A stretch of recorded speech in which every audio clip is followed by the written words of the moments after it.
오늘 우리가 읽은 이 본문은 예수님의 제자들이 전도 여행을 다녀와서 예수님께 사역 보고를 했다라는 내용으로 시작이 되고 있습니다. 자, 30절을 보면 사도들이 예수께 모여서 자기들의 행한 것과 가르친 것을 낱낱이 고했다라고 얘기를 하는데, 이 마가복음을 보면, 그리고 다른 성경을 보면 때때로 성경은 12제자들이라는 말과 사도라는 표현을 교차적으로 사용을 합니다. 지금 여기서 사용되는 이 사도라는 표현은 헬라어로 아포스톨로스라는 단어인데, 이 단어의 뜻은 보냄을 받은 자란 뜻이에요. 예수님으로부터 하나님 나라의 복음을 전하기 위해 특별한 사명을 가지고 직접 보냄을 받은 사람들을 사도라고 부릅니다. 자, 그런데 우리가 주의해서 봐야 되는 것은 성경이 말하는 사도들은 특정한 시대 속에서 특별한 사명을 예수님으로부터 직접 받은 사람들을 한정시켜서 부르는 표현이라는 거예요.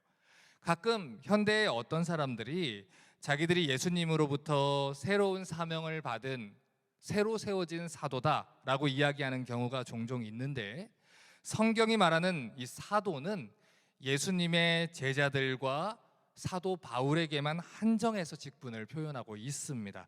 그렇기 때문에 다른 사람들은 사도들의 정신을 계승했다라고 할 때는 모르겠지만, 실제로 자신들이 사도다, 사도의 직분을 받았다라고는 할 수 없는 것입니다. 자, 왜 이야기를 먼저 드렸냐면, 실제로 현대에 수많은 거짓 사도들이 나타나서 성경 말씀을 변질시켜서 전하고 있기 때문입니다. 자기들이 이 성경을 넘어서는 예수님의 새로운 계시를 받았다고 이야기를 하고, 자기들의 권위를 내세우기 위해서 사도라는 이름을 사용하고 있기 때문에 우리는 사도라는 말을 들을 때 주의하고 분별해야 하는 것이죠. 고린도후서 11장 13절에서 15절은 이렇게 말했습니다. 저런 사람들은 거짓 사도요 괴휼의 역군이니 자기를 그리스도의 사도로 가장하는 자들이라. 이것이 이상한 일이 아니라 사단도 자기를 광명의 천사로 가장하나니, 그러므로 사단의 일꾼들도 자기를 의의 일꾼으로 가장하는 것이 또한 큰 일이 아니라 저희의 결국은 그 행위대로 되리라. 성경이 기록되던 시대도 그렇고요, 그리고 지금 우리가 살고 있는 이 시대도 그렇고요, 거짓 사도들과 거짓 선지자들은 활동하고 있습니다. 그들은 자기들이 예수님으로부터 보냄받은 자들이다 라고 이야기를 하지만, 그들의 행위는 성경과 동떨어져 있기 때문에 그들의 행위대로 심판을 받을 것이다 라고 성경은 이야기하고 있습니다. 그리고 우리 성도들은 깨어서 하나님의 말씀을 가지고 분별할 수 있어야 된다는 것입니다.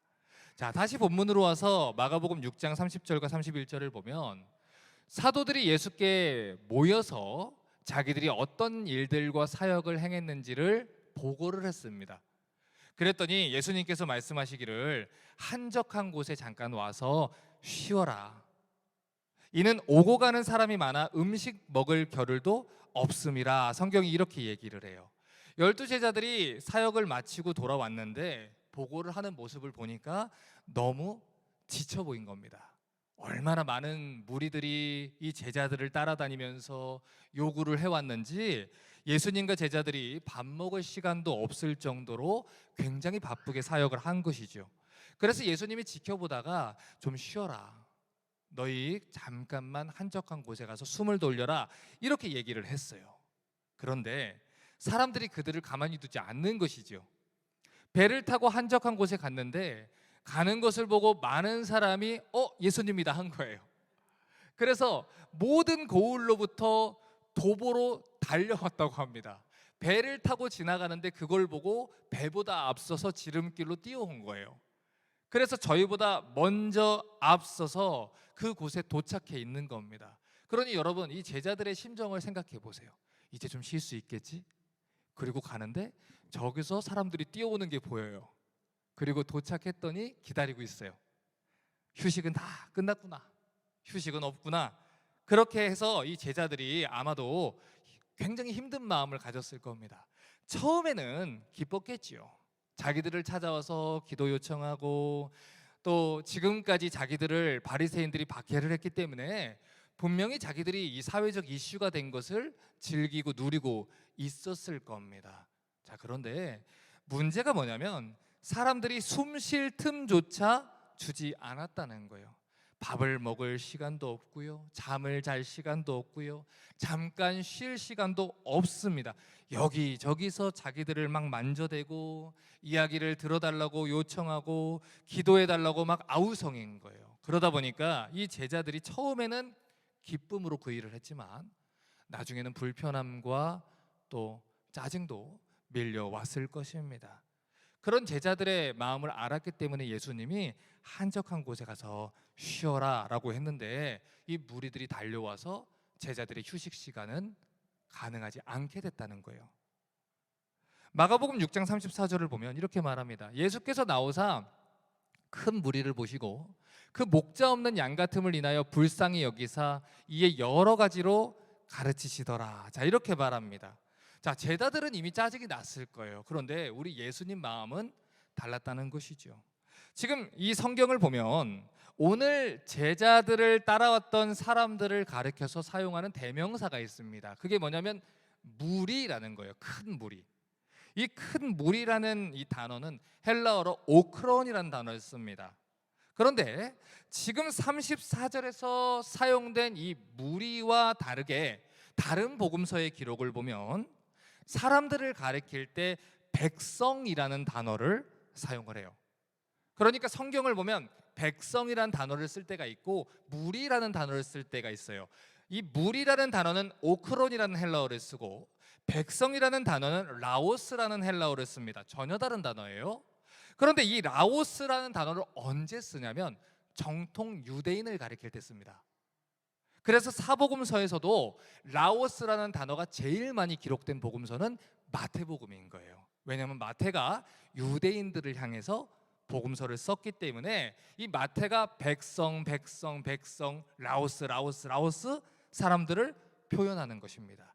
한 가지 예를 들어보면 마태복음 4장 23절에 예수께서 온 갈릴리에 두루 다니사 저희 회당에서 가르치시며 천국 복음을 전파하시며 백성 중에 모든 병과 모든 악한 것을 고치셨다, 이렇게 말합니다.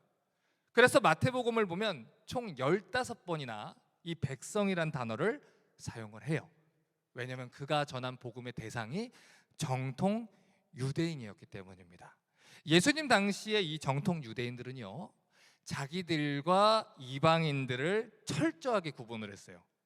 자기들은 하나님의 언약과 율법을 받은 특별한 백성이고 다른 이방인들은 부정한 피가 섞인 들깨와도 같다 라고 표현을 했습니다. 여기서 말하는 들깨는 하이에나 같은 거예요. 그런데 오늘 우리가 읽은 본문에서 예수님을 찾아온 사람들이 백성입니까? 아니면 무리입니까? 무리라는 거예요. 라오스가 아니라 오크론이라는 거예요. 이 마가복음이 기록됐을 때 무리라고 불리었던 대상은 그 당시에 정통 유대인들한테 사람 취급을 못 받았던 이방인들, 사회적인 모든 약자들, 세리 같은 사람들 포함하는 것입니다. 여기에는 죄인들이 포함되어 있습니다. 병자들이 포함되어 있습니다. 하나님의 복을 받지 못했다라고 여겨지는 들깨와도 같은 사람들, 그게 무리라는 말로 표현되는 그룹입니다. 자, 그런데 제자들은 유대인입니까? 이방인입니까? 유대인들이에요. 정통 유대인들이에요.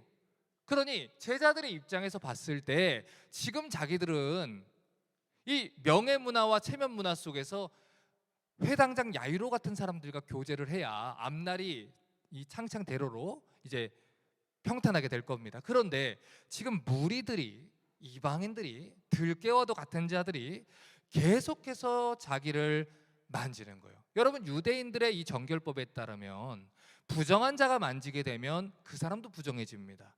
그러면 그 사람은 예배에도 참석할 수가 없고 제사로 드릴 수가 없어요. 그런데 이방인들은 하나님의 율법을 모르기 때문에 어디서 무슨 부정한 것을 만지고 올지 모릅니다. 그런데 그 사람들이 제자들을 막 만지려고 하는 거예요.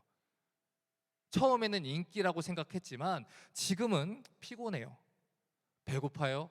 쉬지도 못했어요. 지금 야이로 같은 사람이 와도 조금 불편할 마당인데 그런 상황에 무리들이, 들개들이 와서 자기들을 만지고 있으니 굉장히 짜증이 났을 것입니다. 자, 그런데 예수님이 그들을 보고서 어떻게 여기셨냐면 불쌍히 여기셨다, 이렇게 얘기를 해요.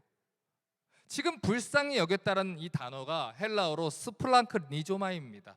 이 단어를 언제 쓰냐면 우리가 너무 슬픈 일을 겪어가지고 주저앉아가지고 흐느끼고 울다가 숨이 넘어갈 것처럼 우는 경우가 있어요. 통곡을 하면서 가슴이 아파서 가슴을 막 칠 때가 있어요. 그때 쓰는 단어입니다. 유대인들은 창자가 끊어지는 느낌으로 사용할 때 이 단어를 써요. 그런데 예수님이 그 무리들을 바라보면서 귀찮아하신 것이 아니고 자기가 식사도 못하고 잠도 못 주무셔도 예수님은 그들을 불쌍하게 여겼다는 거예요. 그런데 그 이유가 뭐냐면 목자 없는 양 같음을 인해서 불쌍히 여겼다는 거예요. 여러분, 양은요, 그 흔한 공격 무기인 발톱도 제대로 없는 동물입니다. 그래서 양들은 자기를 공격하는 맹수에게서 자기들을 보호할 수 있는 능력이 없어요. 양은 길을 잘 잃어버립니다. 양은 스스로 먹고 살 수가 없습니다. 목자가 양을 돌봐주지 않으면 양은 반드시 죽게 됩니다. 목자의 보호 없이 양은 혼자서 살 수가 없습니다. 그런데 예수님이 슬퍼하시는 거예요. 목자 없는 양 같음을 인해서 슬퍼하는 거예요.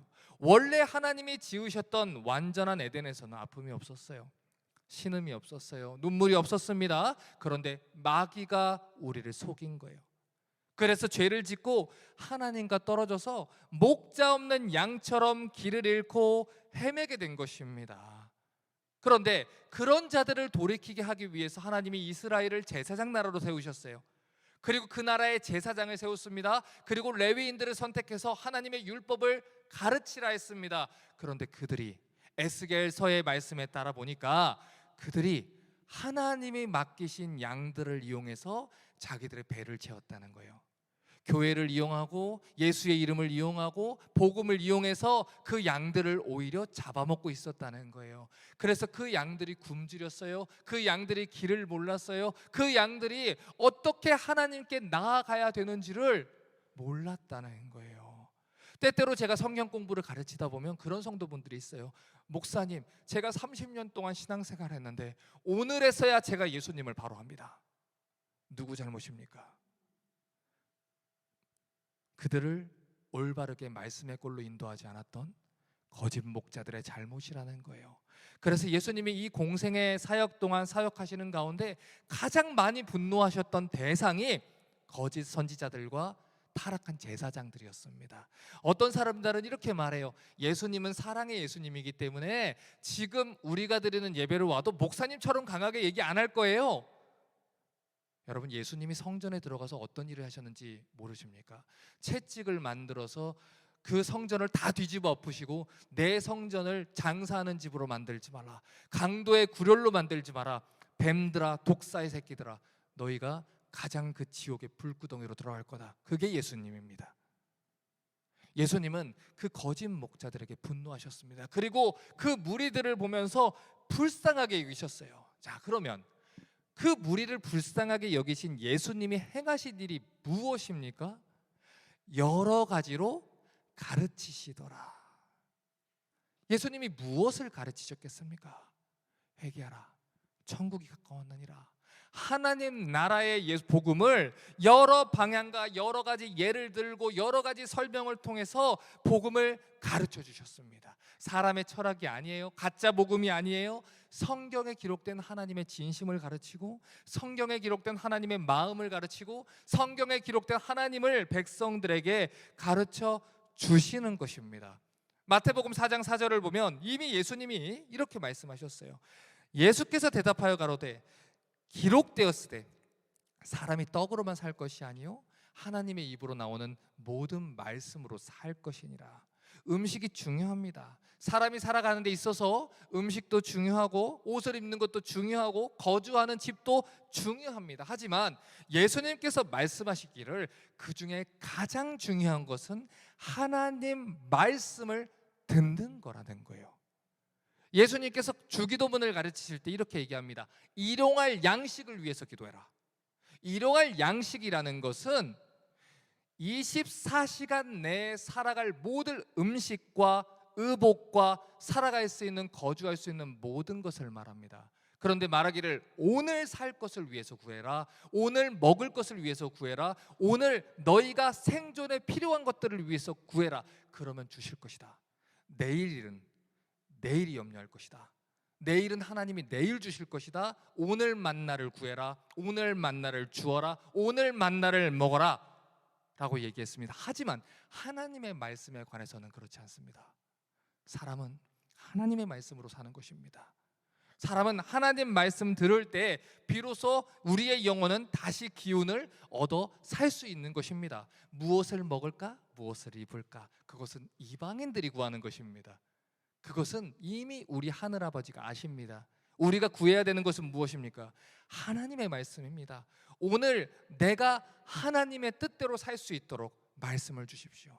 하나님의 의를 구하도록 말씀을 주십시오. 하나님의 나라를 구하도록 말씀을 주십시오. 그렇지 않으면 나는 하루도 하나님 뜻대로 살 힘이 없습니다. 그래서 우리는 하나님의 말씀이 필요한 것이지요.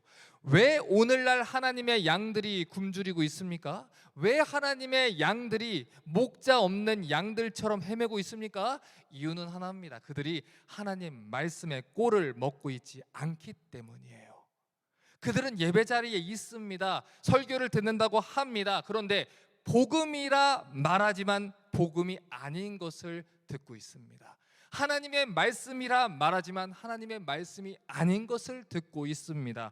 그래서 그들은 결코 배부를 수 없는 거예요. 그들의 영혼은 날이 갈수록 쇠약해질 수밖에 없는 것입니다. 그것을 가르쳐주기 위해서 예수님이 무리를 불쌍히 여겨서 했던 첫 번째 사역이 하나님의 말씀을 가르쳐 주신 일이라고 이야기를 하는 것입니다. 마가복음 6장 35절에서 37절에 때가 저물어가매 제자들이 예수께 나와 여짜오되 이곳은 빈들이요 때도 저물어가니 무리를 보내어 두루 촌과 마을로 가서 무엇을 사 먹게 하옵소서. 대답하여 가라사대 너희가 먹을 것을 주라 하시니 여짜오되 우리가 가서 200데나리온의 떡을 사서 먹으리이까. 얼마나 복음을 열정적으로 가르치셨는지 어느덧 때가 저물었어요. 제자들도 이젠 쉬고 싶습니다. 제자들도 배가 고픕니다. 그 당시 유대인들은요 코피노스라고 하는 작은 바구니를 하나 들고 다녔습니다. 그 바구니에 자기의 도시락을 들고 다녔어요. 그래서 12바구니에 남게 그 오병이의 기적이 남게 찼다라고 하는 건 그 남은 게 12바구니밖에 안 됐다는 게 아니라 예수님의 제자들이 12명인데 그 12명이 들고 다니는 바구니에서 꺼내서 줬다는 얘기입니다. 제자들이 50명이었으면 50바구니가 남았겠지요. 그 얘기를 하는 거예요. 지금 제자들이 이제는 코피노스에서 도시락을 이제 먹고 싶어요. 쉬고 싶어요. 그러니까 저 사람들은 가서 먹게 하십시오 라고 했습니다. 그런데 예수님이 뭐라고 합니까? 너희가 먹을 것을 줘라 이렇게 얘기했어요. 그런데 제자들은 자기도 먹을 게 없습니다. 부족합니다. 그래서 계산이 빨랐던 빌립이라는 제자가 계산기를 두드렸어요. 그래서 뭐라고 합니까? 이게 지금 조금씩 먹여도 200데나리온 필요해요. 여러분 데나리온은 그 당시 한 사람의 일당입니다. 그러니까 200데나리온은 한 사람이 6개월 이상 일을 해야 되는 돈인 거예요.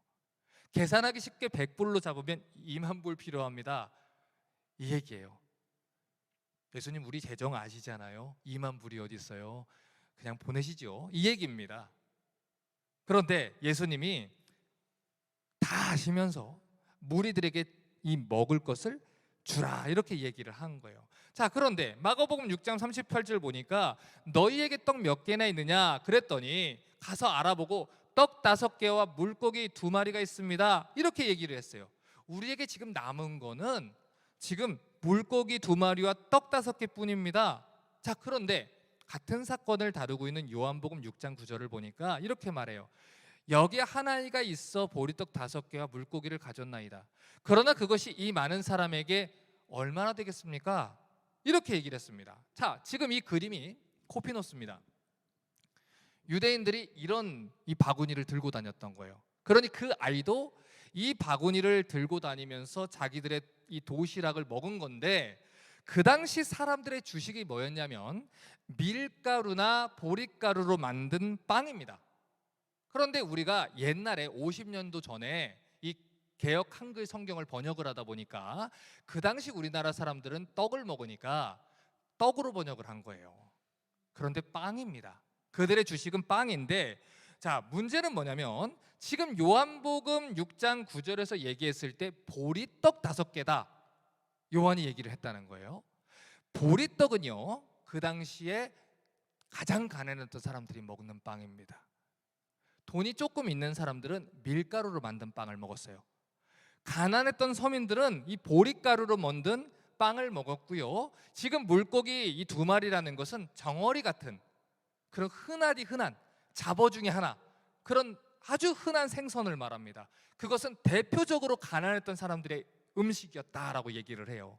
그런데 그 귀한 바구니를 이 아이가 예수님께 가지고 온 거예요.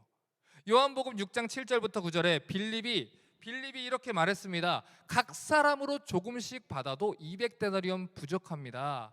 그런데 안드레에게 가서 이 보리떡 5개와 물고기를 아이가 가지고 왔는데요, 이게 얼마나 되겠습니까? 이렇게 얘기를 하는 거예요. 제자들은 무리들 귀찮았어요. 이 들깨와도 같은 자들을 돌보고 싶지도 않고요, 쉬고 싶었고요, 그냥 돌려보내고 싶었어요. 그런데 귀찮아했던 무리 중에 한 아이가, 아무런 힘도 없고 능력도 없었던 한 아이가 예수님께 도시락을 가져와서 예수님 드세요 한 거예요. 여러분, 이 아이가 예수님께 이 도시락을 어떤 마음으로 드렸겠습니까? 예수님, 이 바구니로 사람들 다 먹여주세요, 이랬겠습니까? 아닙니다. 예수님, 말씀 가르쳐 주셔서 감사해요, 이거 드세요, 예수님 드세요, 그런 마음으로 가지고 온 거예요. 그런데 문제는 그 도시락이 누구한테 드렸냐는 거예요. 예수님한테 드렸다는 거예요. 여러분, 제자들과 지금 어린아이를 상반시켜서 보셔야 돼요. 여러분, 마가복음은요, 누가 썼습니까? 마가가 썼어요. 그런데 마가는 사도 바울과 선교 여행을 갔다가 힘들어가지고 못하겠다고 중도에 도망갔던 사람이에요. 그래서 이 마가는 평생 동안 하나님 앞에서 부끄러움을 가지고 살았어요. 그래서 이 마가복음을 보면 다른 복음에 기록되지 않은 한 가지 기록이 있어요. 어떤 청년이 예수님 보러 갔다가 자기 걸려서 벌거벗고 도망가는 장면이 있어요. 성경학자들은 그 사람을 마가라고 봅니다. 그런데 왜 그것을 기록했느냐? 이 사람이 나라는 걸 잊지 않기 위해서, 내가 어떤 존재인지 알기 위해서 마가가 기록했다고 봐요. 그래서 마가는요, 그의 복음서에 제자들의 우둔함과 제자들의 미련함과 제자들의 성급함과 그런 모습들을 계속해서 드러냅니다. 왜냐? 마가복음의 독자들이 로마에 의해서 박해를 받는 가운데 신학을 지키는 사람들이었어요. 그들에게 얘기하고자 하는 게 뭐냐면, 나 같은 사람도 하나님이 사용해서 이렇게 믿음을 지킨다. 하물며 너희는 어떻겠느냐? 버텨라.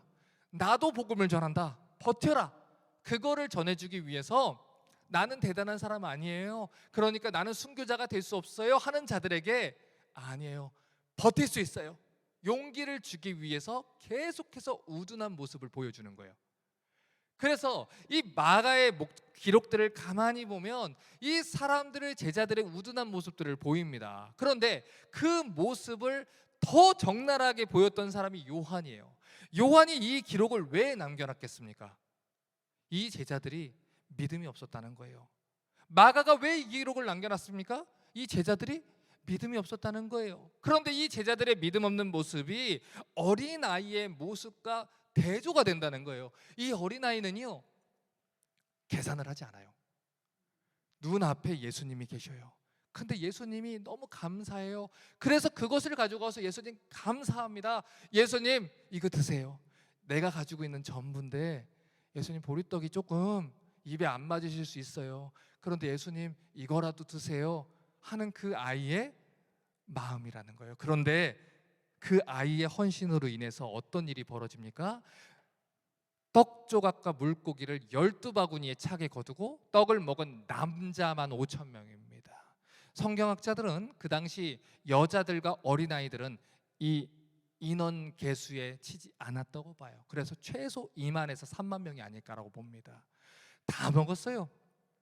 그 사람들이 다 먹었어요. 어떻게 이 일이 이룰 수 있습니까? 이유는 그 아이가 가지고 간 음식이 예수님에 의해서 사용됐기 때문이에요. 오늘도 예수님은요, 수많은 무리들이 목자 없는 양처럼 헤매 있는 걸 불쌍히 여깁니다. 그래서 예수님을 따르는 무리들, 즉 크리스찬이라고 불리는 자들을 보내셔서 그들에게 먹을 것을 주라 라고 명령을 하십니다. 그런데 크리스찬이라고 자청하는 사람들이 예수님의 이 명령을 듣고 어떻게 행합니까? 나는 크리스찬입니다. 크라이스트를 따르는 사람입니다. 그런데 이렇게 말합니다. 예수님, 이 많은 사람을 어떻게 먹입니까? 이 작은 음식이 도대체 무슨 소용이 있습니까? 우리가 이렇게 한다고 해서 무슨 소용이 있습니까? 이 작은 교회에서 아무리 복음을 외쳐봐야 무슨 소용이 있습니까? 이렇게 많은 사람들이 자기에게 있는 걸 계산을 합니다. 생각합니다. 따지다가 헌신할 기회를 놓쳐버리곤 합니다. 우리는 하나님의 약속과 하나님의 능력을 믿지 못해요. 눈앞에 있는 예수님을 바라보지 못합니다. 우리는 오로지 얼마나 사람들이 많은지, 얼마나 많은 돈이 들어갈지 상황과 환경만 보고서 우리는 계산기를 두드립니다.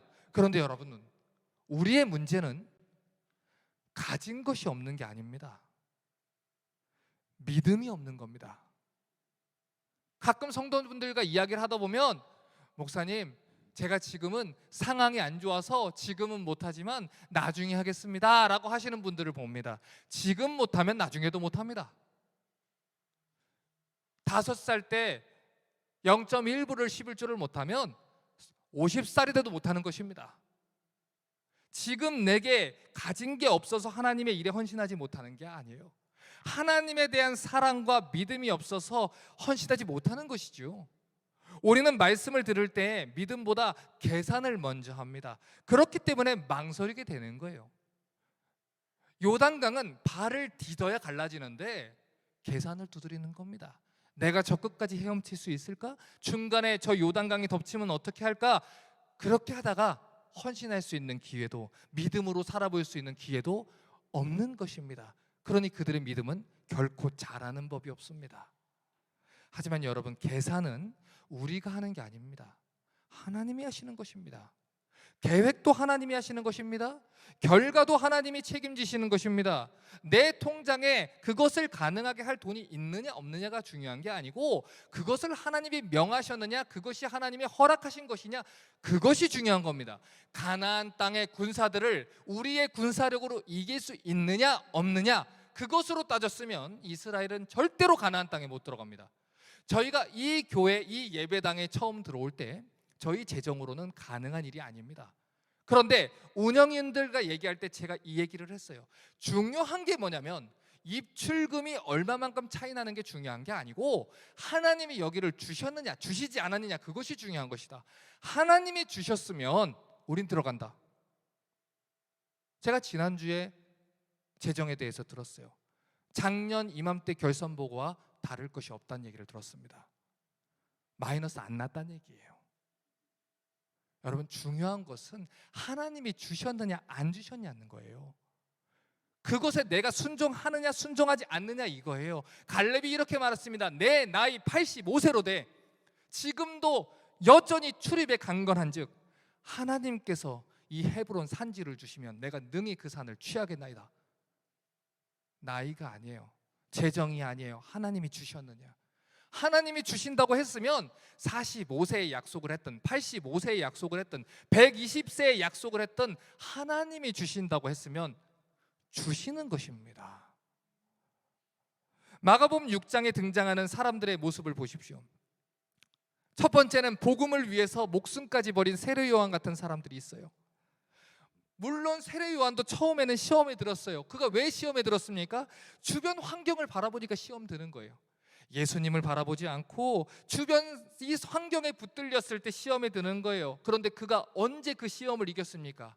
예수님 말씀을 붙잡고 너희가 가서 보고 들은 대로 그에게 전해라. 아멘. 그렇게 가겠습니다. 그때 그가 그 말씀대로 행하는 인생을 사는 겁니다.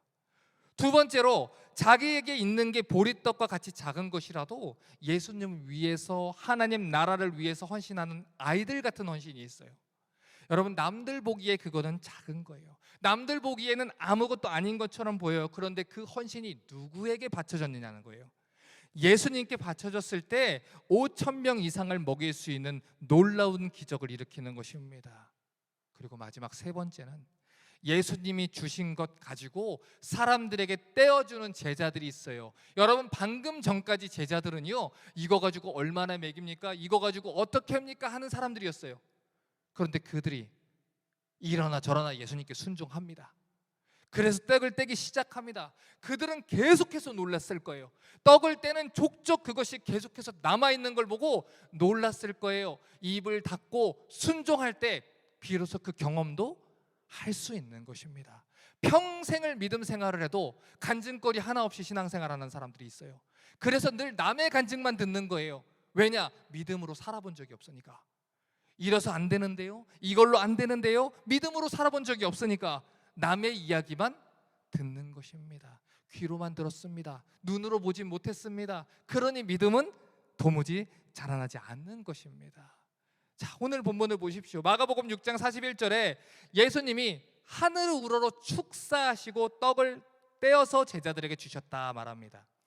축사하다는 것은 감사기도를 드렸다는 것이고, 떡을 떼어 주셨다는 것은 으깨어 부시고 찢었다라는 뜻이에요. 그런데 이 동일한 단어를 언제 썼냐면 고린도전서 11장 23절과 24절에서 썼습니다. 내가 너희에게 전한 것은 주께 받은 것이니 곧 주 예수께서 잡히시던 밤에 떡을 가지사 축사하시고 떼어 가라사대 이것은 너희를 위하는 내 몸이니 이것을 행하여 나를 기념하라. 여러분, 십자가 위에서 예수님이 행하신 일이 무엇입니까? 목자 없는 양처럼 헤매던 자들을 위해서 자기의 몸을 찢어서 우리를 다시 도로 찾으신 일입니다. 예수님의 몸이 찢기셨기 때문에 우리가 다시 하나님 품으로 돌아갈 수 있던 거예요. 오늘 오병이어 사건은 단순히 한 끼 식사를 하고 끝내는 얘기를 하는 게 아닙니다. 장차 당신의 백성들을 불쌍히 여기신 예수님이 그들을 위해서 무슨 일을 하실 것인지를 예표하는 사건이에요. 하나님의 말씀이신, 태초부터 계신 하나님의 말씀이 찢기시는 겁니다. 그 말씀이 찢기사 예수님의 제자들을 통해서 사람들에게 나눠지게 되고, 그 나눠지는 것을 통해서 믿음의 체험을 사람들이 하게 되고, 그들이 예수님을 바라게 되고, 그리고 그들이 무리에서 예수를 찾을 수 있는 제자들로 자라가게 되는 것입니다. 여러분, 복음을 전하는 일이 어떤 일을 하는 것입니까? 먼저 하나님의 은혜를 입어서 살 수 있게 된 자들이 저기에 가면 진짜 목자가 있습니다. 저기에 가면 여러분을 먹이고 지킬 목자가 있습니다. 다른 사람들에게 가서 알려주는 것이 복음을 전하는 일입니다.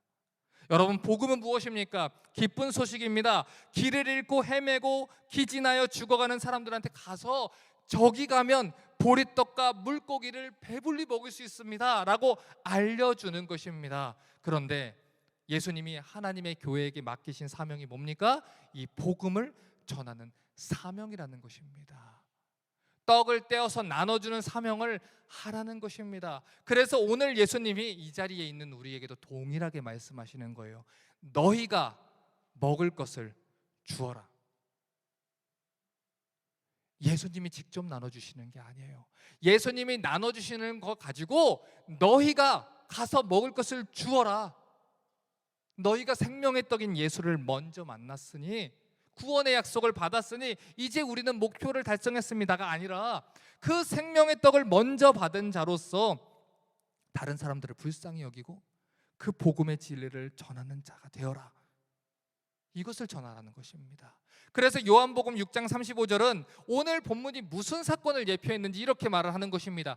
내가 곧 생명의 떡이니 내게 오는 자는 결코 줄이지 아니할 터요 나를 믿는 자는 영원히 목마르지 않을 것이라. 그러니 가서 예수님 여기 있다. 가서 말씀으로 예수님을 가리키고 예수님을 전하고 예수님 앞으로 사람들을 데리고 오라는 것입니다. 여러분, 크리스찬이 누굽니까? 그리스도를 따르는 사람입니다. 그리스도께 사명을 받은 자입니다. 하나님 나라의 복음을 전할 책임을 맡은 자입니다. 떡을 떼다 보면 손은 더러워지게 돼 있습니다. 손에 생선 비린내가 나게 돼 있습니다. 그런데 그것을 주 하나님의 복음을 위해서 기꺼이 우리가 감당할 때 무리들이 비로소 배부르게 먹을 수 있는 것입니다. 이제 설교를 마무리합니다. 어쩌면 하나님이 여러분에게 대단한 것을 요구하실 수도 있습니다. 이 중에 앉아있는 분들 중에는 세례 요한과 같이 드라마틱한 헌신을 요구받을 수도 있고요, 제자들처럼 평생을 주를 위해 살다가 순교하는 사명을 맡은 자가 일어날 수도 있습니다. 하지만 오늘 우리가 살펴본 분명한 사실은 지금 예수님이 말씀하시는 것은 지금 우리에게 가진 것을 가지고 헌신하기를 원하고 계시다는 거예요. 그런데 우리의 문제가 뭡니까? 때때로 우리는 대단한 일을 하려고 하다가 현재 헌신할 수 있는 작은 기회를 놓친다는 거예요. 그래서 교회 안에는 언제나 헌신하지 못하고 구경꾼으로 방관자로 있는 사람들이 굉장히 많이 있습니다. 여러분, 이제 12월을 첫 주가 되면 새로운 12분의 우리 성도분들이 서약식을 합니다. 여러분, 서약식을 할 때 뭐라고 서약하셨습니까? 하나님의 교회의 몸된 지체로서 하나님의 말씀을 배우는 자리에 있겠으며 교회의 모든 지체로서 봉사하고 몸된 교회를 세워가겠습니다. 여러분, 어디 계십니까? 하나님 앞에서 서약하셨습니다. 어디에 계십니까? 교회는 목사의 비즈니스가 아닙니다. 여러분, 목사님의 비즈니스를 돕고 있는 것이 아닙니다. 저는 제 일을 하는 것이고 여러분은 여러분의 일을 감당하고 있는 것입니다. 그리스도의 일을 감당하고 있는 것입니다. 그래서 이렇게 생각을 하는 자들은 언제나 헌신하지 못하고 방관자요 구경꾼으로 있다가 인생을 허비하게 되는 것입니다. 오늘 본문을 잘 보십시오. 하나님의 나라는 어린아이의 작은 헌신으로 인해서 확장되는 것입니다. 여러분, 절대로 일상의 작은 헌신을 가볍게 보시면 안 됩니다. 오늘 내게 주어진 작은 책임을 다하지 않고 제자로 따를 수 있는 방법은 없습니다. 그런데 현대교회의 수많은 거짓 목자들이 오늘날 하나님의 교회를 극장이나 쇼핑몰처럼 만들어버렸어요. 그래서 수많은 사람들이 고객처럼 교회를 다닙니다. 관객처럼 편하게 앉아서 하나님 나라의 일을 구경하려고 합니다. 그래서 그들은 교회를 다녀준다라고 생각을 합니다. 이 교회를 나와주니까 목사님이 고마워해야 된다라고 생각을 합니다. 그러다가 하나님 나라의 일에 동참할 기회를 놓치게 되는 것입니다. 그들 주변에는 언제나 그래도 괜찮다라고 얘기해줄 거짓 목자들이 많이 있습니다. 그래서 자기들의 마음을 기쁘게 해줄 사람들의 그 말을 쫓아서 그런 극장과도 같은 교회에 가서 앉아서 내 구원은 괜찮다라고 안심하는 것입니다. 그런데 제가 말씀드리지 않았습니까?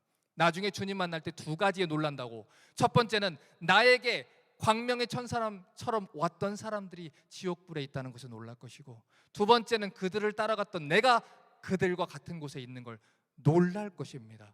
여러분, 구원받은 자는 자신의 인생이 없습니다. 구원받은 자는 하나님의 것입니다. 그래서 하나님 나라 일을 위해서 사는 것입니다. 그래서 하나님 나라에는 구경꾼이 없습니다. 하나님 나라에는 투자자나 스폰서가 필요한 게 아닙니다. 그런데 어떤 사람들은 투자자처럼 교회를 다니는 사람들이 있습니다. 마치 이 교회가 될성 싶은 교회인지 아니면 저 교회가 될성 싶은 교회인지 여기저기 옮겨 다니면서 투자자처럼 신앙생활을 합니다. 하지만 하나님 나라에는 스폰서가 필요 없습니다. 교회를 개혁하고 또 개척하는 가운데 가장 힘든 일이 무엇인지 아십니까? 하나님의 교회 안에 크리스천이라고 부르는 사람들 안에 제자가 아니라 무리들만 많다는 것입니다. 구경꾼들만 많다는 것입니다. 그들은 메시지로 저다로 말합니다. 목사님 응원합니다. 그리고 여전히 그 자리에 구경꾼처럼 앉아 있습니다. 도무지 엉덩이를 뗄 마음이 없습니다. 큰 교회의 시설을 이용하고 큰 교회의 커뮤니티를 이용하는데 만족하고 삽니다. 그래서 그들은 하나님 나라 복음을 전하는 데 있어서 작은 헌신조차 안 하는 채로 평생을 살아갑니다. 목회자가 그것을 요구하기라도 하면 기분이 나쁘다고 교회를 떠나곤 합니다. 하지만 분명히 말씀드립니다. 여러분, 목회자는 그 일을 하는 사람입니다. 성도를 온전하게 하고 봉사의 일을 하게 하는 사람이 목회자입니다. 그런데 수많은 교회들이 잘못된 복음을 전하다 보니 목회자가 엔터테인먼트나 기업의 서비스직이라고 생각을 하시는 분들이 많습니다. 컴플레인 창구라고 생각하시는 분들이 많습니다. 아닙니다, 여러분. 교회를 올바르게 아셔야 됩니다. 우리가 지금 있는 곳에서 우리에게 지금 있는 곳으로 하나님을 섬기지 못하면 여러분 절대로 하나님을 섬길 수 없습니다. 대학 가면 하나님 섬기겠습니다. 직장 가면 하나님 섬기겠습니다. 결혼하면 하나님 섬기겠습니다. 자식 주시면 하나님 섬기겠습니다. 자녀들을 좀 키워넣으면 하나님 섬기겠습니다. 도대체 언제 하나님을 섬기겠다는 것입니까? 지금 하나님 말씀을 배우는데 시간을 쓰지 못하면 그 어느 때라도 하나님 나라를 위해서 헌신할 수 없습니다. 지금 내게 있는 것으로 하나님께 헌신하지 못하면 언젠가 어떤 것을 가지고 있어도 하나님 나라를 위해서 헌신할 수 없습니다. 여러분, 그때 그 자리에는 어린아이뿐만 아니라 다른 사람들도 코피노스를 가지고 있었을 것입니다. 그런데 가지고 나온 사람은 어린아이입니다. 그의 헌신만이 성경에 기록되어 있는 것입니다. 그의 헌신을 하나님이 기억하고 계신 것입니다. 여러분, 목회자의 기쁨이 무엇인지 아십니까? 성도들이 하나님 말씀대로 살면서 복받는 것입니다. 그 길대로 안내하는 게 목회자의 책임입니다.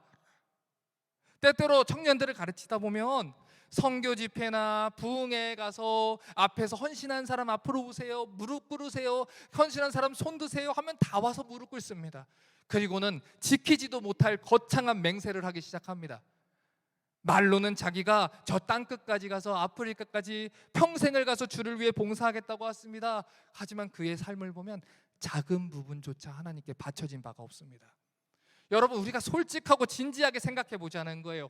지금 있는 곳에서도 하나님을 위해서 자신의 하루조차 바치지 못하는 사람이 어떻게 선교지 가서 평생을 봉사를 합니까? 지금 있는 곳에서 당장 더 좋은 것을 가지지 못해서 안달이 난 사람이 내 집, 내 돈, 내 차, 내 통장에 목마른 사람이 아무것도 없이 하늘을 바라봐야 되는 선교지 가서 어떻게 헌신할 수 있겠습니까? 여러분, 그런데 신앙생활은 허세로 하는 게 아니란 말입니다. 사람들 앞에서 멋있어 보이는 말일 수도 있습니다. 하도 쉐어하는 문화가 교회 안에 들어있다 보니까 무언가 한마디라도 해야 될 것 같아서 저는 앞에 있는 사람들보다 좀 뜨거운 말을 하고 싶어서 땅끝까지 가겠습니다 라고 할 때 여러분은 거짓 맹세를 하나님께 하고 있는 것입니다. 하나님은 거짓 맹세하는 자들을 죄 없다 하지 않으신다고 했습니다. 이 시간 분명히 부탁드립니다. 하나님 이름을 망령되이 일컫지 마십시오. 대단한 걸 하려다가 작은 헌신의 기회까지 놓치지 마십시오. 크고 대단한 것을 이루려고 하지 마시고 작은 것부터 지금 당장 시작하셔야 됩니다. 우리가 세례 요한이나 제자들처럼 살기 위해서는 지금 당장 내게 있는 보리떡 5개로 주님을 섬기는 연습을 해야 되는 것입니다.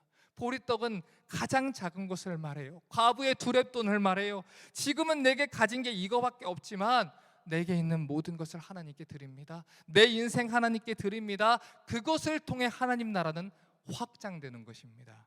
이 시간 여러분께 묻겠습니다. 여러분에게 있는 보리떡 5개는 무엇입니까? 그것을 예수님께 가져오실 수 있겠습니까? 하나님 나라는 보리떡 5개를 내어놓는 작은 아이의 헌신을 통해서 확장됩니다. 그 일은 사도들만 하는 게 아닙니다. 세례 요한과 제자들만 하는 게 아닙니다. 작은 아이의 헌신을 통해서 하나님 나라는 확장되어 가는 것입니다. 대단한 것을 하겠다는 변명으로 지금 헌신할 수 있는 기회를 때우려고 하지 마십시오. 말씀을 배울 때 열심히 배우십시오. 그 말씀이 여러분 마음을 책망하면 감사히 여기시고 그 말씀대로 살아가셔서 복음대로 살 수 있는 기회를 잡으십시오. 그래서 하나님이 기억하시는 복된 인생이 되셔서 간증거리가 넘쳐나는 인생이 되십시오.